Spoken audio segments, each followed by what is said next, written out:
Age is just a number. So, hindi porket araw-araw malakas ka, gano'n, hindi. May mga araw na mahina. So, doon papasok yung regulated na training. Kwentuhan with Amplify Media. Today's guest is someone that I know and I feel that he is underrated coach here in La Union and I think he deserved the spotlight. Let's all welcome Coach Otet and one of his athletes, Miss Christine. Hello, good afternoon. Coach Otet, can you introduce yourself and you can tell me what you do? I'm Jose Perez, a strength coach sa BNB, a certified personal trainer or CPT. And I specialize in strength. Tuturo ako ng powerlifting, basically, Olympic weightlifting, general fitness for mga 40 above, especially in women's. Yeah. So can you tell me how did you discover your skill as a coach? Before I was a gym rat way back 2015, I decided na mag-exam for CPT. And then, yun, nag-resign ako. Then I put up gym, turo, ayan. And then, so yeah, ngayon na. So what struggle have you faced that taught you a valuable lesson? How you introduce yourself to the population. So, syempre, mag-gather ka ng mga clients. Doon ako nag-struggle muna, una. And then, eventually, nagkaroon din ng mga, ng clients. Ang lesson naman doon is, you have to be true to yourself para magkaroon ka ng credibility. Yung clients mo din ang Maging word of the mouth. Yes. Yun nga, coach, nakilala din naman kita, hindi naman sa marketing eh. Yeah. Sa marketing ng business mo, nakilala kita dun sa result ng business mo. Which, that's why I'm saying that he is one of the underrated coach here in La Union. Kasi, I see talaga na he knows what he's doing. Even dun sa gym mo, coach, may nakita ko mga walls na mga instruction kung saan tatama yung Yes. mga, kung ano man yung mga ginagawa dun. Dun ko nakita na alam nyo talaga yung ginagawa nyo. When is the point na naisip mo na talaga mag-start ng business na parang hindi na to, parang nag-i-enjoy na lang ako sa ginagawa ko, hindi na lang siya passion? That was a time na empleyado pa ako. Medyo toxic na rin kasi yung work area. Kaya I decided na why not ka ako. Sarili ko naman yung oras ko. Ako, wala naman nag-utos sa akin. I decided na mag-resign na lang and then put up a business. And dun sa Barbells and Brew, I put up for personal training po talaga. So it's a coaching. Hindi siya nagre-rely for walk-ins. Yeah. So I specialize in one-on-one coaching and then small group clients. So what you're saying is that ang pinaka ino-offer niya talaga is the way you train. Yeah. And then, ang good thing lang is meron ka talagang studio, a personal trainer with a studio or gym.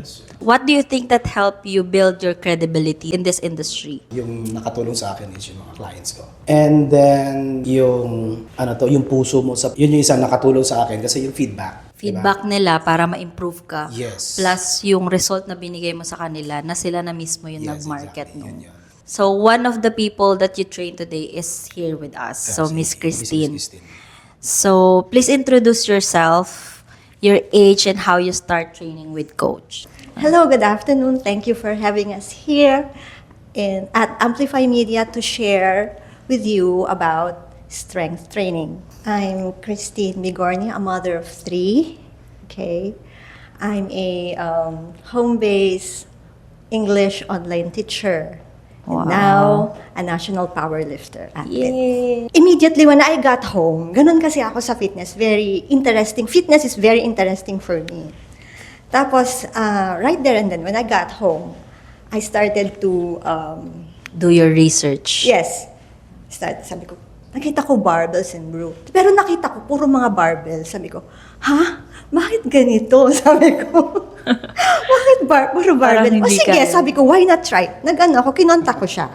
Okay. Kinontak ko siya. Tapos ang sinabi niya, ang hindi ko makalimutan na sinabi niya sa akin is, wear the proper shoes. Ganon ang sinabi niya. Kasi hindi lahat ng gym nagsasabi ng ganyan. I've been training for him for almost, if I'm not mistaken, almost 3 years.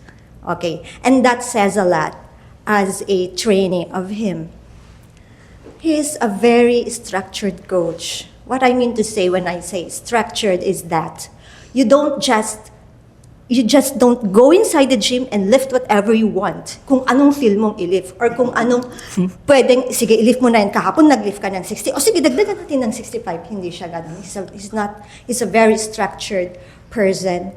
And Ngayon ko nga lang nalaman na kinocompute-compute pala talaga yung ano. And what he does, Akala ko he basta is not kaya mo. like yung all size fits all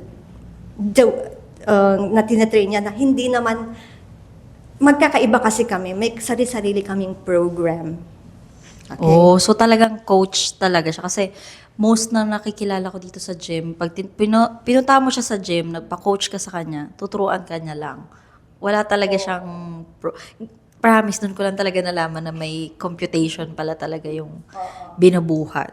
What do you honestly think about lifting weight at your age? Hindi po ako nag-isip na baka magiging bulky ako. Kasi that's what I want. Nung magkaroon ako ng, what I mean to say is, thin body for me is not sexy. When I look at Jennifer Lopez or Halle Berry, is that how you pronounce her name? I want that kind of body. Yun ang gusto ko. Yun ang, di ba sinabi ko na kanina, at first, pumupunta ako sa gym para gumanda ang katawan ko. Pero ngayon, nag-level up. Nananalo ka pa ng gold, Hindi diba? yun, na maging healthy. Ay, okay. At na maging healthy, hindi lang sa katawan, pati sa pag-iisip. Because our training includes also your mindset. And then mental health. Then, Correct. Along the way, he doesn't only train you physically, but he will train you how you think. And how powerful you can be. okay, mag-gym na ako bukas. So, people see the medal. What don't they see behind the scene? Kasi si coach talaga naturuan niya ako. Hindi ko lang alam sa ibang athlete ha. Naturuan niya ako to choose between what benefits me even if I like it. If it doesn't benefit me. Okay. Kasi ganito yun. Nagagets niyo ba? Nagagets niyo? Yes po. Kakainin ko to kasi ayoko yung lasa. Pero yung benefit niya para sa akin. Oh. Ganon yung mindset. Na tinuro sa'yo ni coach. Na naging part na ng... That's why, I pay, but he also pay. Parang he pays me back to improve how I think. Oh. Nag-invest din siya sa development ko. I pay, pero siya din, nag-invest din siya Sa'yo, sa result mo. sa result ko, physically and mentally and emotionally. Sleep. Doon pa ako kulang. Doon po nagagalit si coach. Okay, because, I need to work in the evening. Oh. Sa recovery naman kasi, doon papasok yung programming natin. So how you feel about that day, hindi naman natin kaagad-agad susundin yung program. So if you feel bad that day, so we can adjust the training. So ganun 'yon. We auto-regulate the training. So hindi porket araw-araw malakas ka, hindi.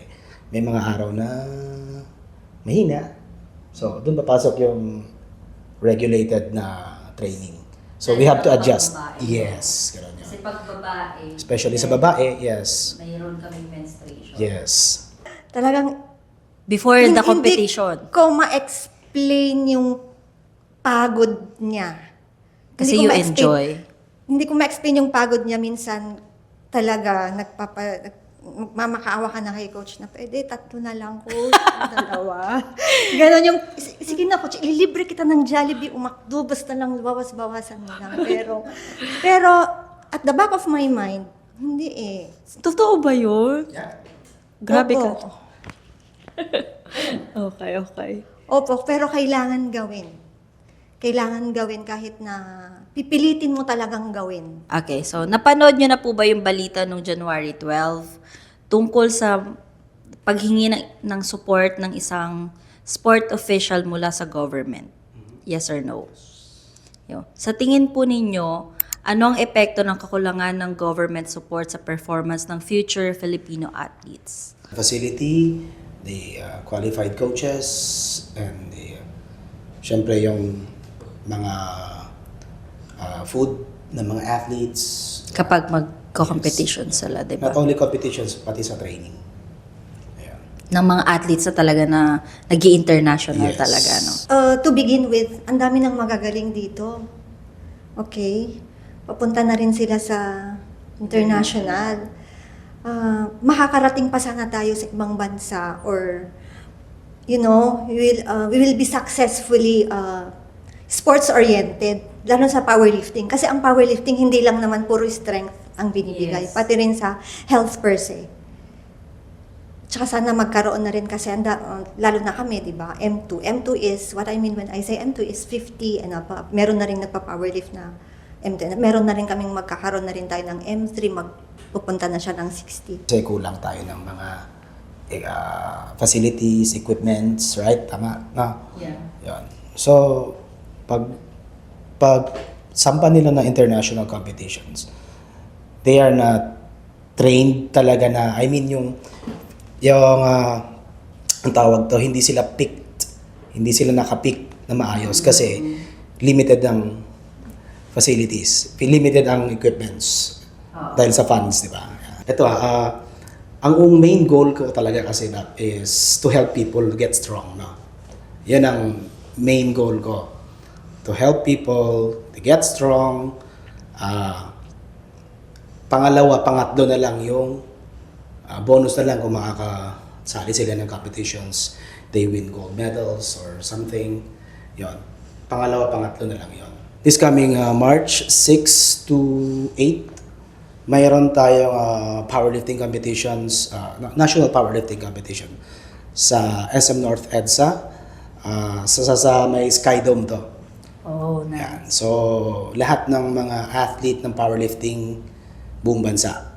Kasama po kayo doon, ma'am? Kasama si Ah, Christine. okay. Yan. Kasi itong powerlifting is not just today. Pang-matagalan na. Long term. Yes, long-term longevity. Kasi, yes, papunta na ako sa mas adulthood or maybe late adulthood. Gusto ko naman i-enjoy na alagaan yung magiging apo ko. Ayoko naman na magiging Oh my gosh. burden. Oo. Kasi, we should not think about only now, sexy na ako na, or oh wow, pinagpawisan na naman ako, salamat. Diba? Mag-workout ka kasi, pagtanda mo, kasi tumatanda tayo, hindi naman tayo bumabata. Nagre-retrogress ang mga bones natin kung ano-ano pa dyan. So, gusto ko maging malakas ako, maalagaan ko yung magiging apo ko. I want to enjoy life with them as I get older. Oh my gosh, thank you so much po. And ito naman kay Coach, there's this saying na our greatest defense against aging is our muscle. Do you personally agree with that? And bakit? Yes. Kasi muscle can protect you from ang tawag dito, diabetes, which is metabolic disease. Yeah. So, pag mas maraming muscle mass sa katawan mo, kaya mong i-hold. Kayang i-hold kasi ng muscles yung sa may blood sugars mo eh. So, gagamitin ng muscles mo yung glucose. Oh. Kaya niya mag-store actually. Yeah. Oh, okay. So, yan. What changes the body after 30 years old? And that makes power or strength training important. So, strength training is important kasi after 30, beyond. Kasi katawan ng tao, the body, magdi-decrease yan ng about 3 to 5% ng Muscle mass. muscle mass. How about you naman po? When it comes naman dun as you age, pag age niyo po ng 30, nakita niyo po ba sa katawan niyo personally na bumagal talaga yung metabolisms niyo? Oo, at saka nung hindi ako nagpa-powerlift, nakita niyo ba yung picture ko? Hindi pa. Tatanungin ko pa kay Nakita mo Kim. na. Sige. Nakita ko talaga na nag-loose yung muscle. Tapos, nung nag-powerlift ako, nagkaroon ako ng laman, nag-toned ako, but not only that, I gained strength too. Alam mo, wala ako alam dito eh. Wala akong alam sa mga science piece. Pero kasi si coach, ang style niya minsan, pag nag-rest kami, kasi matagal ang resting sa deadlift tsaka sa squat, nagdi-discuss yan. Nag-a-ask kami ng question, nagdi-discuss. Kaya nalalaman na namin yan. What are the most common myths you hear about lifting weights, especially when you are 30? Ano yung mga naririnig niyong myths about it? Ako, ang narinig ko is, pag 30 ka na, hindi mo na daw kailangan magpaganda ng katawan. Kasi sinasabi nila is, may asawa ka na, meron ka ng, hindi mo na kailangan magpaganda ng katawan. Yun yung narinig ko. How about you guys? Marami. Yung iba, sabi nila, after age of 30, dapat hindi ka na nagli-lift. Baka kasi mabalian ka, Yeah. which is baliktad. So, kailangan mo mag-lift ng weights para lumakas yung mga bones mo, kumapal. Ma-train. Yes. So, if ever man na ma-fall ka, ma-fall. So, if ever man na matapilok, for example, hindi ka kaagad-agad na, yung reaction time mo kasi, Reflexes. Yes. Reflexes. So, your muscles, meron siyang, mag-hold dun sa bones mo, hindi ka kaagad mag-fracture, parang ganon. A lot of women are afraid lifting because they get bulky. Is that true ba? Magbabulk ka ba No. talaga? No. Alam mo, yan ang kakulangan. Sana magkaroon tayo ng orientation or seminar tungkol sa ganyang pananaw nila sa lifting. Yeah, you can Google it. Oo nga. Hindi, pero ako rin, di ba, sinabi ko kasi dun sa Kasi mga... very basic. Very basic. Bakit ang babae ba may testosterone ba para Hindi naman lahat ng tao alam yun. o di ba? Oo. That's a very basic na yun eh, di ba? Basic na yun. Yun ang unang-unang isipin. So, kaya hindi nagbabalk ang katawan ng babae kahit mag-lift ng weights kasi hindi naman pareho ang hormones ng Correct. babae at lalaki. Kasi ang Correct. lalaki, merong testosterone Exactly. na nagpapalaki ng Correct. muscle. And wala tayong ganon. Wala tayong ganun. Magkakaroon man tayo, pero minimal. Hindi naman yung sobrang ganun. And by the way, yung mga sobra. Yung mga Sobra. what do you call that? Yung mga jacked. Yung mga, Yun malala. ang nagpapaano na yun. Papa-inject. Steroidal na yun. Okay. So, thanks for that po. So, why is ego lifting dangerous? Napaka-dangerous niyan, lalo na pag sa mga teens. Bakit? They go too heavy too soon. Tapos lalo na pag wala silang mga sinusunod na training programs, yung ego lifting, pagpunta na lang ng gym, so, mag-load sila ng mga plates. Usually kasi ganun sa mga bata. Load sila ng plates, bubuhatin nila. At the point na nagbe-break na yung form nila. And then they do it again and again na hindi na nakakaya ng katawan nila. So, doon nangyayari ang injury. Bakit ba, coach? Sa computation mo ba, nakakompute ba yung age, yung height, ano ba? Pag mag-lift ka ba? Nakakompute din ba yung ganong? Wala naman. Wala naman. Okay. Sa strength training kasi, kami, especially sa amin, ina-assess namin yan. So, advice is, you have to hire a coach talaga na may magtitingin sa'yo. Lalo pa nagsisimula ka. no? Yes. Pero kung may mga kakilala ka naman, pwede ka magtanong. So, nang masasabi ko lang sa ego lifting is, good luck, mag-ego. Hindi kasi meron Joke ako lang, mga joke. nakikita, coach, talaga na natatakot ako sitahin kasi baka sabihin na nagmamagaling. Pero like, for example, may nakita ko nag-deadlift siya. Pag deadlift niya ganun, pag niya sa likod, parang tatamaan niya yung backbone niya. Yung backbone, yung dito, yung lower back, Yung backbone kasi natin, yun yung extension kasi ng brain. So kapag matamaan yun kasi, ano yun eh, paralyzed yun eh. So, wala lang, natatakot lang ako kapag nakikita ko yun. Lalo sa gym nyo, meron ako nakikita. Pag may mga ganun, Sitahin mo na coach, kahit magalit na sila sa'yo. hindi ko pa naman... Nasisita? Hindi. I mean, hindi ko muna sisitahin. Kasi hindi ko alam kung ano yung purpose Training ng niya. ginagawa niya, ng training ng ginagawa niya. So, hihintayin ko na sila mag-approach na tama po ba, ganito, ganyan. Sa gym kasi, hindi naman intimidating yung gym, di ba? Bakit? Naalala ako. Ayun. Yung mga yun na ano kasi galing sa YouTube University. Ayun, yung iba. Okay.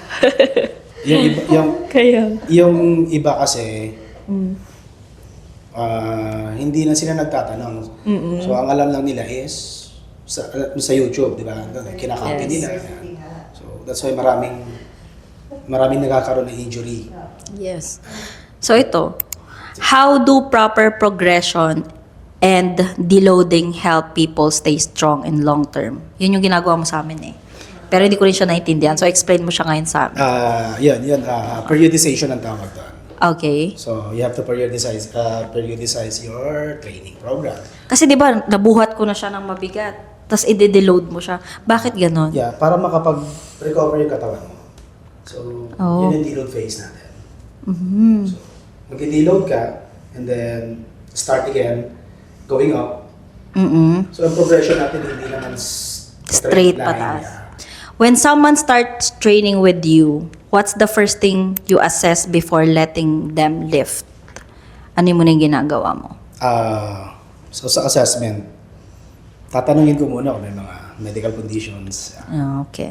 So, kung may mga medical conditions, siyempre, kailangan ko ng medical clearance from their doctors, right? Okay. So, bago yun, and then, Ay, talaga po? Inano pa lang. Okay. so, nag-require ako ng mga ganon. And then, pagkatapos nun, fitness testings. So, fitness testing, after ng fitness testing, doon, gagawa na ng program for them. That's simple. Age is just a number. We choose longevity over temporary things. Okay? Powerlifting, they said it's a fountain of youth. Okay? It helps us to become stronger, to enjoy late adulthood more. Ang dami kong gustong sabihin eh. Hindi lang na-organize yung Oo, ng thoughts, no? yung thoughts ko. Ang dami kong gustong sabihin. Pero, sana lang, talagang, isa sa dream ko yun. I'm not only thinking of myself. Gusto ko na sana yung ibang tao, makilala nila yung powerlifting na, Diyos ko, baka mabali yung ano ko dyan, matanda na ako. Ay, hindi ko kaya yan. Ay, delikado yan. Wag kayong pupunta dyan. Ay, for what? Kayo na pupunta dyan. Yeah. Pero sana malaman nila na as you get older, you need to gain muscle. Kasi yung muscle yung magsisave sa atin. Sa sa reading. Because anyway, powerlifting is a science-based training. So what does it mean when it says science-based? So kailangan ng katawan natin, kailangan natin mag-produce ng muscles, especially sa women din. Kasi prone na tayo sa osteoporosis. Yes, diba? yes. Oh. Just enjoy the journey and you will enjoy the results later.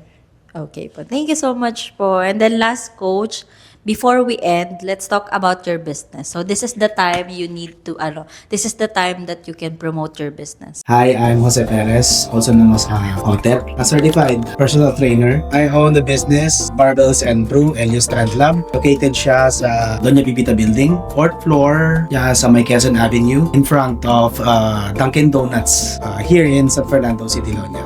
So thank you so much for Thank you. today. Thank you so much. Thank Thank you so you. much po.